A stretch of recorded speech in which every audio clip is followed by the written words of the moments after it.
Kaworu is one of the most misunderstood characters in Evangelion, and it seems so by design. He shows up for one episode in the series, reveals lore-shattering exposition, and dips right before the series concludes. This limited screen time combined with his cryptic origins make him the most enigmatic character in Evangelion.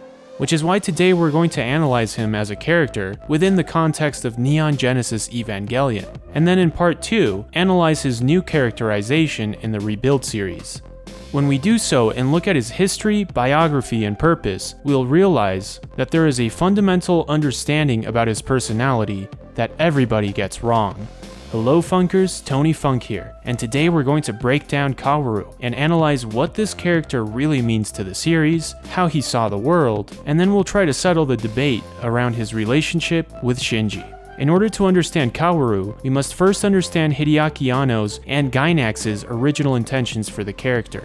Originally, Kaworu was meant to be a Bishonen shell that was possessed by a cat-like angel. His role as an antagonist was originally meant to make Shinji apprehensive about fighting an angel that appeared to be human.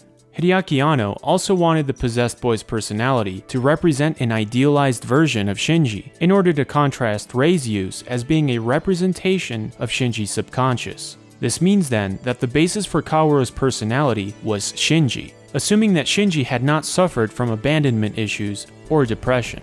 Let's think about this for a second though. According to Hideaki Anno, Shinji was conceived after Anno recovered from a 4-year-long bout of depression. During this time, Anno conceptualized Evangelion after likening his crippling depression to running away. This thought led him to create a series that would embody the theme of running away from one's reality. Shinji then became central to this idea, becoming the representation of one of the aspects of Hideaki Anno's personality.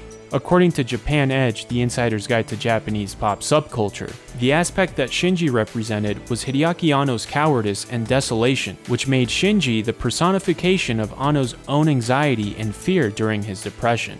As such, Shinji was the central instrument to which the theme of not running away from one's problems could manifest itself. Kaworu then is just like Shinji, but without his crippling anxiety or lack of resolve. Anno even described Kaworu as being the representation of his shadow, which in analytical psychology refers to the unconscious personality traits that our own ego suppresses. According to the Cambridge Companion to Jung, people with anxiety or low self-esteem typically have positive traits as part of their shadow. This adds more credence to the idea that Kaworu is actually good Shinji, since Shinji is a conglomerate of Anno's personality traits during the height of his depression. But enough about Kaworu's conceptual personality. Let's talk about his role in the series and what makes his presence so weird in Neon Genesis Evangelion. Kaworu is first introduced in episode 24 as Asuka's replacement once her sync rates dropped low enough that she couldn't pilot her Eva anymore. And although this was the pretext Seele used to send Kaworu to Nerv, it was stated in episode 23 that Gendo's actions were suspicious enough to warrant sending a Seele agent of their own. This means that Kaworu had lived with Seele agents his whole life under undisclosed circumstances. This first implies that his knowledge of his role as an agent stemmed from Seele's indoctrination instead of it stemming from an innate divine source. We can then assume Kaworu had a similar upbringing to Rei in terms of how his life was dictated by a singular mission greater than himself. This explains Kaworu's knowledge about Lilith due to the fact that Seele had access to the complete Dead Sea Scrolls Apocrypha.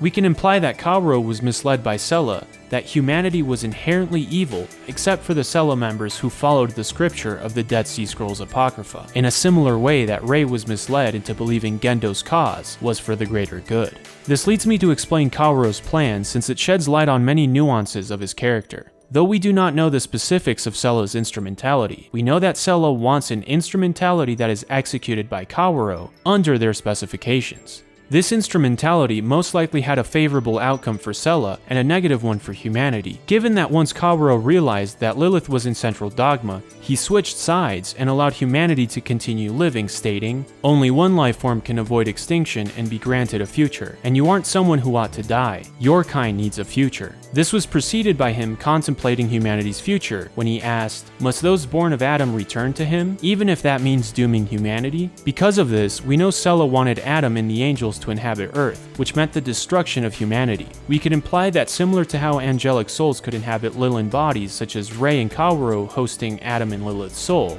the reverse was true, and Seele members could inhabit the angels' bodies and continue living as gods on Earth. This meant that from the moment Kaworu was dispatched to Nerv, Kaworu had an impersonal, universal perspective of humanity. We can imply that Kaworu had never actually met anyone other than the monoliths of Seele, as a way to keep him from siding with humanity. This creates a similarity with Rei Ayanami, where her limited contact to people kept her from disobeying Gendo until the very end, which is why it's poetic that both the host of Adam and the host of Lilith betrayed their respective bosses the moment they met Shinji.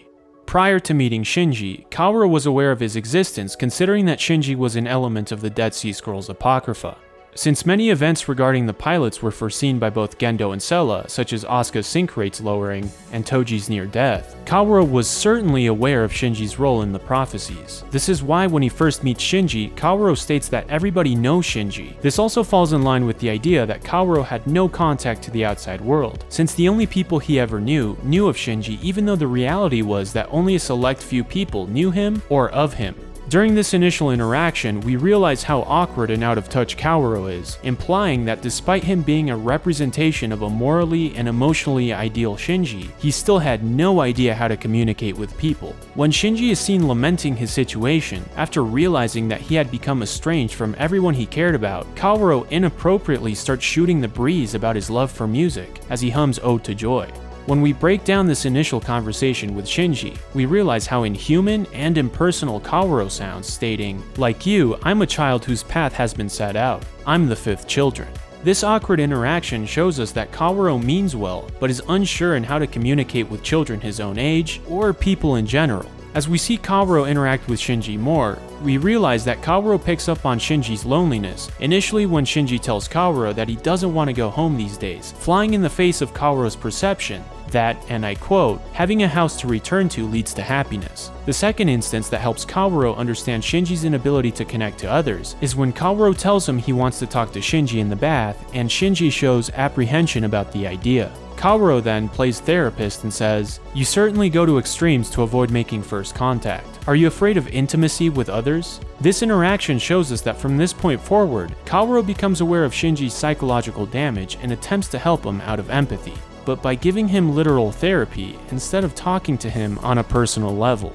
Then we see Kaworu naively believe that him and Shinji were set up to sleep together, until Shinji corrects him and states that Kaworu was given his own apartment. Kaworu touches Shinji's hand as a gesture of solidarity, unaware of the sexual tension such an act would create. At this point, Kaworu states that Shinji is worth of his grace, to which he clarifies that he means he loves him.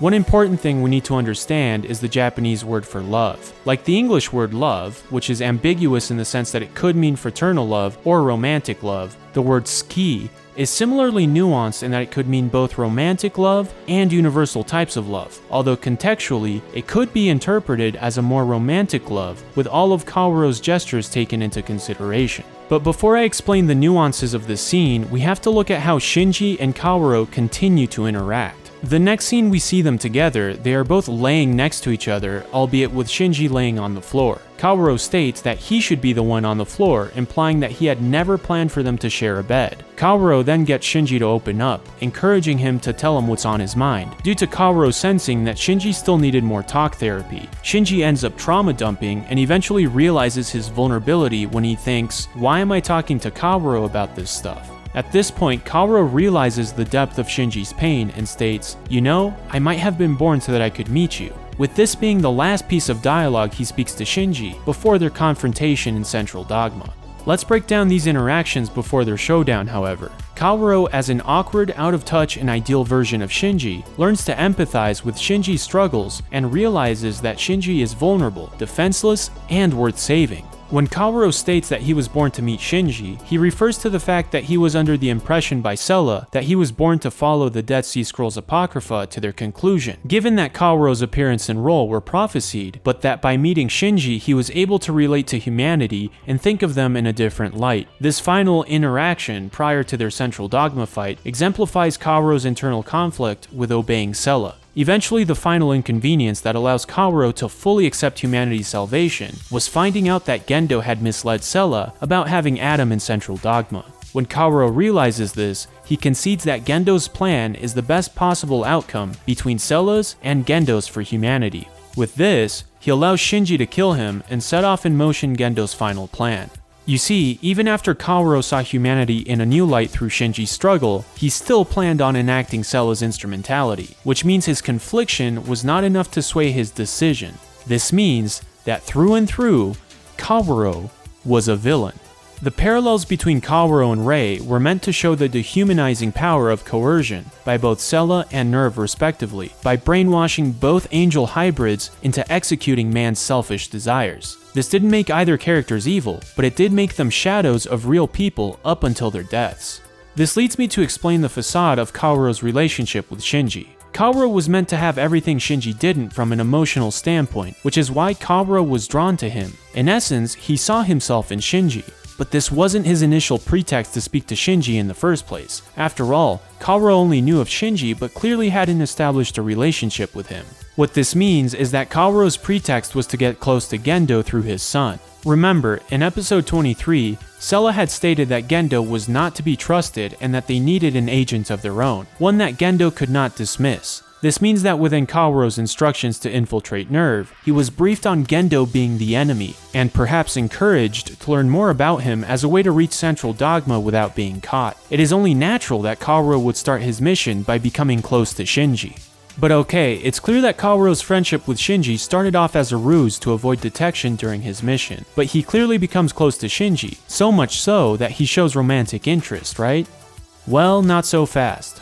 It may be true that in series writer Akio Setsukawa's original drafts, Kaworu and Shinji's relationship was supposed to be less ambiguous and more gay, but the truth is, the draft was rejected by series director Masayuki. The only vestiges of the original draft that remained was the overall homoerotic atmosphere behind Kaworu's interactions with Shinji. This means that the current version of Kaworu not only had to become less blatantly homoerotic, but his entire character history and biography also had to change. By the time the Kaworu that we know today came to be, he was no longer a cat-shaped angel possessing a human boy, but rather Adam himself. Kaworu then is a completely distinct character than what he was originally planned out to be, which is why his homoerotic traits have to be re-evaluated within the context of the final product we received. The final draft of Kaworu we got was a deity representative of an idealized version of Shinji's psyche, with an inability to connect with people outside of universal speech, and with a selfless righteousness regarding morality.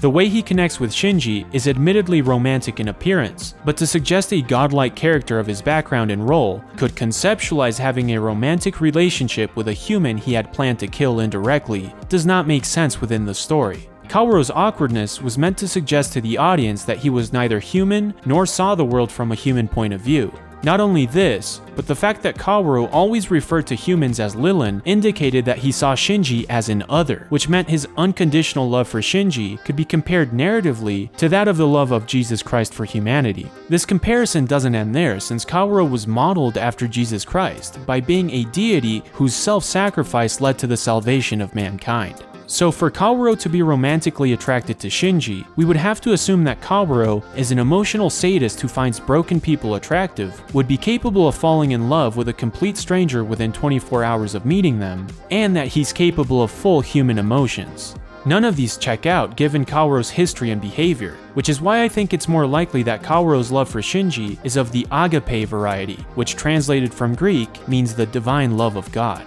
This is why I believe that Kaworu's characterization in Neon Genesis Evangelion suggests that Kaworu both transcends human romantic love and at the same time probably doesn't understand it in a way a human would. It's also unfortunate that we got so little screen time from Kaworu that it's difficult to completely understand him as a character, given the unique circumstances of his upbringing and nature. Fortunately, Kaworu's story continues in the Rebuild series, where we learn more nuances of his enigmatic nature and personality.